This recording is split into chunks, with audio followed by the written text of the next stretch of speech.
Guys, Kuberan சிலையில இந்த ஒரு விஷயத்தை நீங்க கவனிச்சிருக்கீங்களா? அவர் கையை ஒன்றும் சும்மா மடக்கி வைக்கல. உண்மையாவே அதுக்கு பின்னாடி ஒரு சீக்ரெட்டான விஷயம் இருக்குது. அதை நான் உங்களுக்கு முழுசா சொல்றேன், கவனமா கேளுங்க. ஆக்சுவலா அதை குபேர முத்திரைன்னு சொல்லுவாங்க. உங்க சுண்டு விரலையும் மோதிர விரலையும் உள்ளங்கையில மடக்கி மற்ற 3 விரல்களையும் இந்த மாதிரி வச்சுக்கணும்.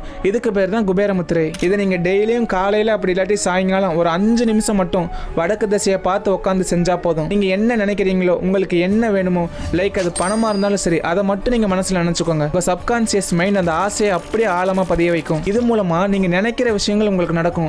நான் உண்மையை தான் சொல்றேன் கைஸ். உண்மையாவே இதை செஞ்சவங்க நிறைய பேரோட வாழ்க்கையே மாறி இருக்குது. இதை நீங்க ஒரு நாள் மட்டும் செஞ்சா போதாது. ஒவ்வொரு நாளும் இதை நீங்க டெய்லியும் மனசார செஞ்சீங்கன்னா கண்டிப்பா உங்களோட வாழ்க்கையும் மாறும். இதை தாண்டி நீங்க எவ்வளவுதான் பணம் சம்பாதிச்சாலும் உங்க கையில ₹1 கூட நிக்க மாட்டீங்கன்னு நினைச்சு நீங்க வருத்தப்படுறீங்கனாலும் சரி, இல்ல உங்க வீட்டுல உள்ள யாராச்சும் ஒருத்தருக்கு அடிக்கடி உடல்நிலை சரியில்லாம இருந்தாலும் சரி, இல்ல தீய சக்திகள் உங்களை தொல்லை பண்ணாலும் சரி, இல்ல உங்களை யாராச்சும் வசியம் பண்ற மாதிரி உங்களுக்கு ஃபீலிங்ஸ் இருந்தாலும் சரி, இப்படி உங்களுக்கு எந்த ஒரு பிரச்சனையா இருந்தாலும்